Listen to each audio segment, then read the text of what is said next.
ना जाने कितने प्रमाण दे करके, ना जाने कितने उदाहरण दे करके, ना जाने कितने प्रकार की कथाएं सुना करके हमारे इस माया के नशे को उतारते हैं। कबीर परमात्मा कहते हैं इस माया ने सभी को नशा कर रखा है, सब मदहोश हैं, इनको पता नहीं तुम कौन हो, कहाँ पड़े हो, कहाँ से आए हो, कहाँ जाना है। ये इस झूठे सुख को और यथार्थ सुख मानकर इसी के ऊपर गाटा जोड़ रखा है। क्या बताते हैं? झूठे सुख को सुख कहे ये मान रहा मन मोद, ये सकल चबीना काल का, कुछ मुख में कुछ गोद। कबीर ये माया अटपटी सब घट आन अड़ी, किस किस को समझाइए ये तकुए मांग पड़ी। काल भगवान ने अपने प्रत्येक ब्रह्मांड रूपी कूप में, कुएं में अनतोली बगैर किसी पैमाइश के भांग डाल रखी है, माया की भांग डाल दी, और हम सभी इसी कुएं का जल पान कर रहे हैं। और जिस कारण से हम सभी को वो माया का नशा हुआ पड़ा है, उस नशे को उतारने के लिए ये एंटीबायोटिक टैबलेट्स अर्थात परमात्मा की ये अमृतवाणी आपको कानों के माध्यम से ये इंजेक्शन लगाए जाते हैं।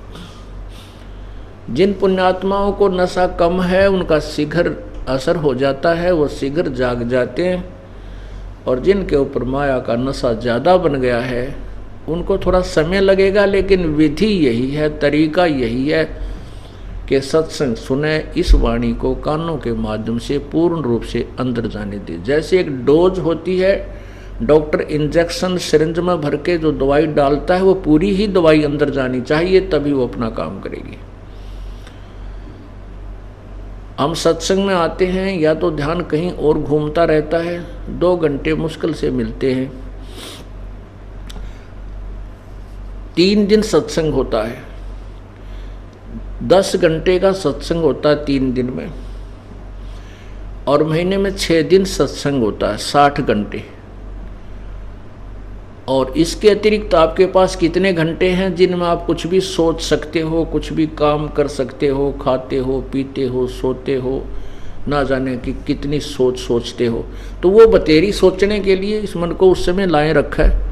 लेकिन सत्संग के मुश्किल से तो समय मिलता है, क्योंकि इधर उधर से कोई घर वालों से आज्ञा लेकर आता है, कोई किसी प्रकार कोई छुट्टी लेकर आता है, और फिर भी सत्संग पूरा नहीं सुनते हो, डोज पूरी ग्रहण नहीं करते हो, या तो लटके आ जाते हैं, या यहाँ बैठे भी कोई घर की चिंता रखता है। नहीं, ये 2 घंटे में पूरा सत्संग ही श्रवण करना चाहिए। कई कहते हैं जी हम सत्संग के दौरान सिमरन कर सकते हैं। अरे तेरा गजब हो, सिमरन करने का और समय को नहीं तुम्हारे पास, ये 2 घंटे में सिमरन करने का समय मिला तुम्हारे को। ये क्या सिमरन हो रहा है? भगवान की याद ताज़ा बने रहना भी एक सिमरन ही है। तो वो नाम जो है वो जाप आप सत्संग के बाद कर सकते हो, बहुत समय है, 24 घंटे कम नहीं होते। इसमें आप 6 घंटे सो लीजिए, 18 घंटे शेष बचे।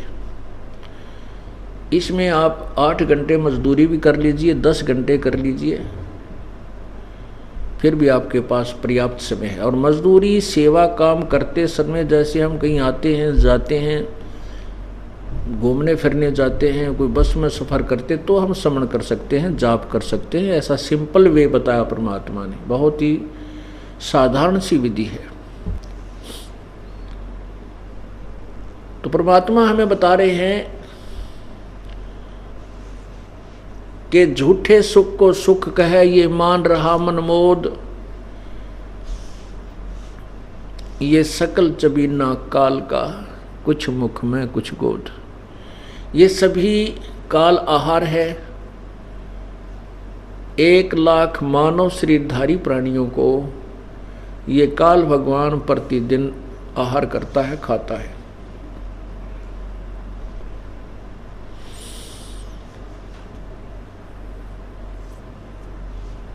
और 1.25 लाख प्रतिदिन उत्पन्न करता है। ऐसा इसको सांप लगा है, ऐसे इसको बीमारी लगी है। यहाँ पर अपने को जो इस काल भगवान ने मानव शरीर दिया है, ये अपने आहार के लिए हमारे को यहाँ रोका हुआ है। इसके लिए अपने 3 पुत्रों को यहाँ पर हमारे व्यवस्थक बना रखे हैं। रजगुण ब्रह्मा इससे रजोगुण से प्रभावित हो जाते हैं। जैसे किसी को नींद की गोलियां दे दी जाए या किसी को ऐसे कोई बेहोशी की कोई अचेत करने की एक सूंघाने की जड़ी होती है, वो सूंघा दी जाए तो वो तुरंत बेहोश हो जाता है। तो जैसे छौंक लगता है रसोई में, उस मिर्चों की जो महक से मिर्चों के गुण से छींक आती हैं, वो जीव के बस की नहीं, आ ही जाती हैं, रोके से भी नहीं रुक सकती। ऐसे ही इस काल भगवान ने अपने तीनों पुत्रों के अंदर एक ऐसे गुण भर दिए जिनका प्रभाव निराकार रूप में, अदृश्य रूप में हमारे ऊपर प्रभावित करता रहता, हमारे ऊपर अफेक्ट करता रहता है। और जिसके प्रभाव के कारण सभी प्राणी, चाहे कोई चींटी है, चाहे हाथी, चाहे मानव है, वो रजोगुण प्रभावित होकर के, ये बस की बात नहीं प्राणी के, बाई फोर्स बहुत सुनियोजित तरीके से काल ने अपनी यहाँ की व्यवस्था बना रखी है। तो बच्चे उत्पन्न करना ये रजोगुण प्रभाव है। इसके दबाव में आकर के जीव ना जाने कैसे कैसे दुराचार कर डालता है, उसके प्रेशर में आकर के। और फिर रजोगुण प्रभावित होकर ही यहाँ की सुख सुविधाओं की, जैसे कार, कोठी, बंगले, बड़ी हैं, काफ़ी ज़मीन हो, बड़ा लंबा चौड़ा पार्क हो, किताब फार्म हो, हाँ, ऐसे बनाने की जो नियत है, जो ऐसी हमारे अंदर इच्छा है, ये भी रजोगुण के कारण ही है। फिर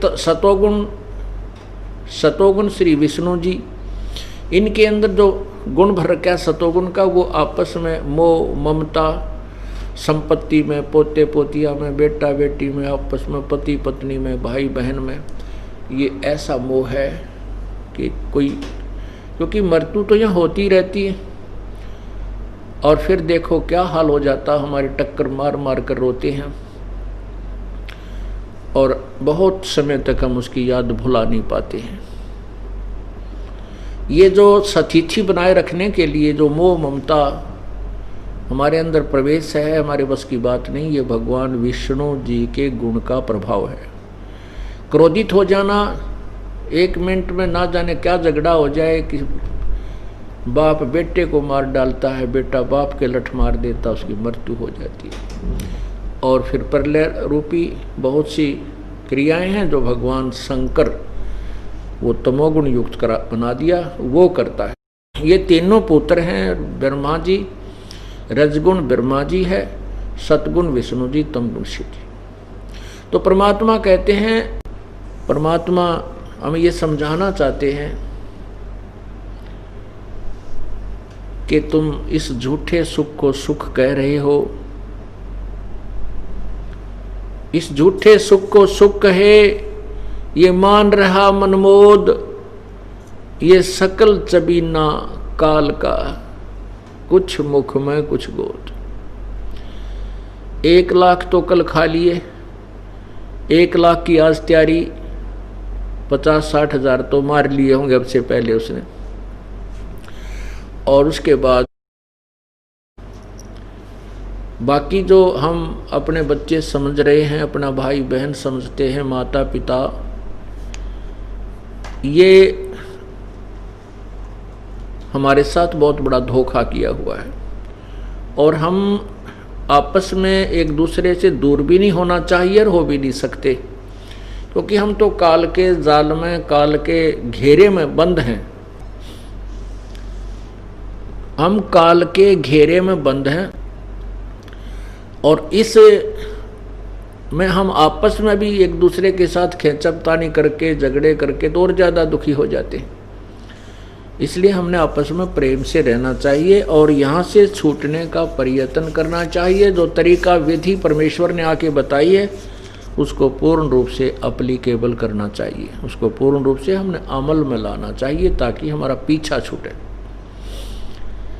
अब कितनी बार सुनाया जाता है कि कोट जन्म तन भ्रमत हो गए, कुछ ना हाथ लगा रे, कुकर सुकर खरबा बोरे, कौआ हंस बुगारे। कोटि जन्म तू राजा की, ना मिटी न मन की आशा, भिक्षुक होकर दर दर घूम्या, ये मिला ना निर्गुण रासा। कोटि जन्म इंद्र कुबेर ईश की पदवी, ब्रह्मा वरुण ध्रुमराया, और विष्णुनाथ के पुर को जाकर फिर भी उल्टा आया। असंग जन्म तो मरत्या हो गए, जीवित क्यों ना मरे रे, और द्वादश मद मैल मठ बोरे, बहुर न दे धरे रे। दोजक कहते हैं नरक को और बहिष्ठ कहते हैं स्वर्ग को। दोजक भीष्ट सभी ते देखे, दोजक नरक और बहिष्ठ स्वर्ग। अच्छे सा अच्छी यहाँ पर पुण्य किए तो स्वर्ग चले गए और साथ में पाप भी भोगने पड़ते हैं जब तक हम पूर्ण परमात्मा कबीर परमेश्वर की शरण में विधिवत नहीं आते, उनके द्वारा भेजे हुए पूर्ण संत की शरण ग्रहण नहीं करते, और जब तक हम पूर्ण मर्यादा में नहीं रहते तब तक हमें दोनों ही पुण्य और पाप भोगने पड़ते हैं। जिस समय हम पूर्ण परमात्मा की शरण ग्रहण कर लेते हैं पूर्ण संत के माध्यम से और मर्यादा में रहते हैं तो फिर हमारे पाप नष्ट हो जाते हैं। जब ही सत्यनाम हृदय धरो, भयो पाप को नाश, और मानो चिंगारी अग्नि की भाई पड़ी पुराने घास।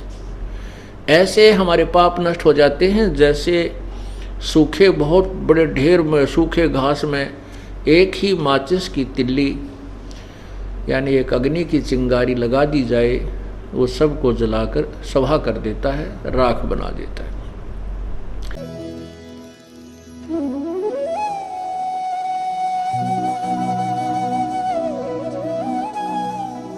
अगर आप ये वीडियो YouTube पर देख रहे हैं तो हमारे चैनल को सब्सक्राइब करें और बेल आइकन को दबाना ना भूलें। अगर आप Facebook पर ये वीडियो देख रहे हैं तो हमारे पेज को लाइक करें।